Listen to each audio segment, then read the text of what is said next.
नमस्कार, CIAV news में आपका स्वागत है। बैजनाथ पपरोड़ा नगर परिषद के वार्ड नंबर 6 की पार्षद कांता देवी ने प्रशासन पर लगाई गंभीर आरोप। आइए जानते हैं क्या है पूरा मामला। पार्षद की माने तो अक्टूबर 2019 में लंगू रोड जो दलित बस्ती से होकर गुजरता है, उसके लिए लगभग 11 महीने पहले पैसा अवार्ड हुआ था, लेकिन आज दिन तक इस कार्य की शुरुआत भी नहीं हुई। रास्ते की दुर्दशा ऐसी है कि इसके चलते क्रमबद्ध तरीके से दुर्घटनाएं होती रहती हैं, लेकिन प्रशासन इस रोड की दुर्दशा और होने वाली दुर्घटनाओं को नज़रअंदाज करते हुए मूक दर्शक बना हुआ है। अगर किसी अधिकारी से इस रास्ते की मुरम्मत की बात की जाए या काम की शुरुआत की बात की जाए तो कोरोना की दुहाई देकर कुछ भी स्पष्ट जवाब नहीं देता है। आजकल हर अधिकारी के पास कोरोना नाम का एक ऐसा झुंझुना है जिसका कोई जवाब नहीं।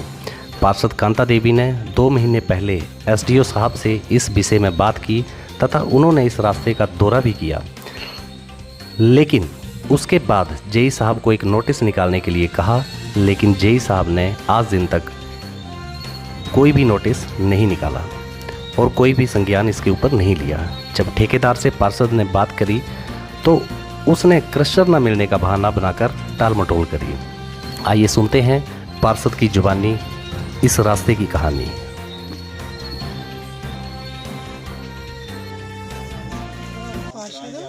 वार्ड नंबर 6 से बोल रही हूँ। ये जो रास्ता आप देख रहे हैं, ये कम से कम 11 महीने हो गए इसको। अक्टूबर महीने में ये अवार्ड हुआ है, लेकिन आज तक किसी ने भी, मतलब मैं विभाग के पास भी गई, सेक्रेटरी से बात की, जेई से बात की, यहाँ तक कि SDO साहब आए थे, उनको भी मैंने मौके पर रूबरू कराया। उन्होंने बोला कि इसको नोटिस निकाल देना। 2 महीने पहले जेई को बोल के गए कि इस रास्ते का नोटिस निकाल देना, लेकिन जेई ने आज तक ना तो कोई नोटिस निकाला है, ना ही ठेकेदार से कोई बात की है। एक दिन मैंने ठेकेदार को फ़ोन किया तो उसने मुझे बोला कि मैंने 18 तारीख को आपसे आके मिलूँगा, लेकिन जब हमारे सेक्रेटरी साहब ने बात की तो बोला कि नहीं, क्रैशर आजकल बंद हैं तो आजकल काम नहीं होगा। तो मैं ये प्रशासन से ये कहना चाहती हूँ कि चलो, मैं मानती हूँ कि आजकल बरसात का मौसम है, आजकल क्रैशर नहीं मिल रहा, लेकिन क्या 11 महीने पहले से ही क्रैशर नहीं मिल रहा है? तो ये सब कि मुझे लगता है कि मिली भगत है, ये मेरे काम नहीं होने दे रहे हैं। और जब भी ये 2 रास्ते हैं, ये मैंने बड़ी मुश्किल से SDO साहब से बोलकर जो है, ये रास्ता जो यहाँ पर आप खड़े हैं, ये जा रहा है दलित बस्ती की तरफ, ये मैंने खुद जाकर अवार्ड करवाए, तब जाकर ये रास्ते का काम हुआ।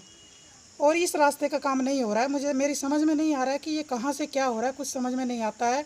ठेकेदार कुछ बोलता है, जेई कुछ बोलता है, सेक्रेटरी साहब हमारे कुछ बोलते हैं, तो मैं क्या बोलूँ अब इस बारे में। मैं यही कहना चाहती हूँ कि जल्दी से जल्दी ये बात जो है मेरी प्रशासन तक जाए और इस रास्ते का काम जो है जल्दी से जल्दी शुरू किया जाए। एक लड़का तो इतनी ज़ोर से गिरा है कि उसके सिर में 8 टांके आए हैं। Thanks for watching Crime Investigation and Anti-Corruption Bureau. Please subscribe and support for Nation.